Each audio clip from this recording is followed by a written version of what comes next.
Hello বন্ধুরা, আর একবার আপনাদের সবাইকে সুইট কিচেনে স্বাগত জানাই। আশা করি আপনারা সবাই ভালো আছেন, সুস্থ আছেন। চলে আসলাম আজকে আর একটা নতুন দুর্দান্ত রেসিপির সাথে। আজকের এই রেসিপিতে আমি খুব সহজে আতপ চালের আটা দিয়ে কাওয়া করে রুটি বানিয়ে দেখাবো, যেটি খেতে অত্যন্ত সুন্দর। যদি আপনারা একবার এইভাবে বানিয়ে খান তাহলে বুঝতে পারবেন খুব সহজে বানানো যায়। আর আমি খুব সহজভাবে বানিয়ে দেখিয়েছি এই নরম তুলতুলে রুটির রেসিপিটি। চলুন তাহলে বেশি দেরি না করে তাড়াতাড়ি শুরু করি আজকের এই মজাদার রুটি রেসিপিটা।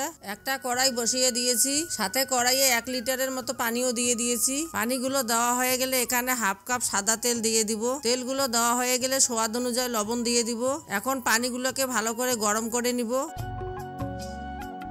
পানিগুলো যখন ফুটন্ত ভাব আসে তখন চালের আটাগুলো দিয়ে দিব। চালের আটাগুলো একবারে দেওয়া যাবে না, অল্প অল্প করে দিয়ে কাওয়া করে নিতে হবে। একবারে চালের আটাগুলো দিলে দানা দানা হয়ে যাবে, তাই একবারে দিবেন না, অল্প অল্প করে দিয়ে ভালো করে কাওয়া করে নেবেন। আর আটাগুলো দেওয়ার পর থেকে নেড়ে থাকতে হবে, সাথে উনুনের তাপটাও কমিয়ে দিতে হবে।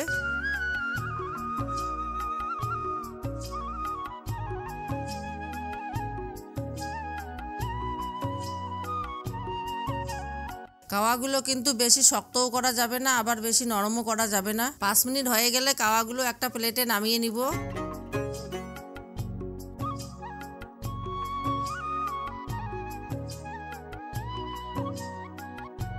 নামিয়ে নেওয়া হয়ে গেলে একটু ঠান্ডা করে নিব। তারপর হাত দিয়ে সেনে সেনে একটা ডো বানিয়ে নিব। আমি এখানে 5 মিনিটের মতো ভালো করে সেনে নিয়েছি।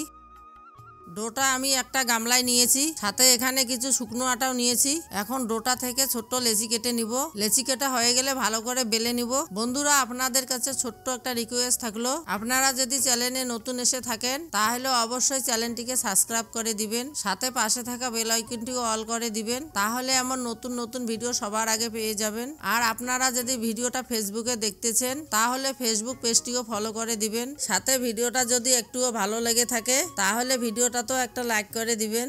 এদিকে আমি উনুনে একটা তাওয়া বসিয়ে দিয়েছি, তাওয়াটাও গরম হয়ে গেছে। এদিকে আমার রুটিটাও বেলা হয়ে গেছে, তাওয়াতে দিয়ে দিয়েছি। রুটিগুলো হালকা তাপে ভেজে নিব, বেশি তাপ দিলে রুটিগুলো পুড়ে যাবে। আপনারা যদি গ্যাসে করে থাকেন তাহলে লো ফ্লেমে করে ভেজে নেবেন।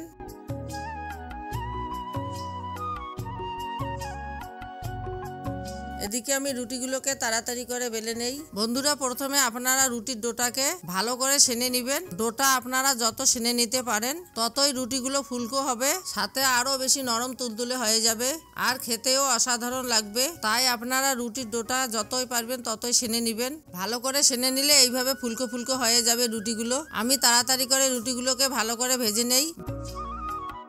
ভাজা হয়ে গেলে নামিয়ে নিব একটা প্লেটে। এই রুটিগুলো আপনারা সকালে নাস্তার জন্য একবার বানিয়ে দিন তো, সাথে আপনারাও এই রুটিগুলো টিফিনেও দিতে পারেন। একবার খেলে সবাই খুশি হয়ে যাবে, বারবার খেতে চাবে। বন্ধুরা, আজকের ভিডিওটা এই পর্যন্তই। আশা করি ভিডিওটা আপনাদের ভালো লেগেছে। আপনারা যদি এখনো পর্যন্ত চ্যানেলটিকে সাবস্ক্রাইব না করে থাকেন তাহলে অবশ্যই চ্যানেলটিকে সাবস্ক্রাইব করে দিবেন। সাবস্ক্রাইব করা হয়ে গেলে পাশে থাকা বেল আইকনটিও অল করে দিবেন, তাহলে আমার নতুন নতুন ভিডিও সবার আগে পেয়ে যাবেন। আমার সব রুটিগুলো ভাজানো হয়ে গেছে, একটা প্লেটে নিয়ে নিয়েছি। এই রুটিগুলো আমি বুট ডালের হালুয়া দিয়ে পরিবেশন করব। বুট ডালের হালুয়া দিয়ে এই রুটিগুলো খেতে যা লাগে, আপনারা যদি বুট ডালের হালুয়া বানাতে চান আমি ভিডিও লাস্টে দিয়ে দেবো, আপনারা ওখান থেকে দেখতে পারেন। খুব সহজে বানানো যায় আর খেতেও অনেক টেস্টি হয়। আপনারা সবাই ভালো থাকবেন, সুস্থ থাকবেন। আবার আসবো কালকে আর একটা নতুন রেসিপির ভিডিওর সাথে। ধন্যবাদ।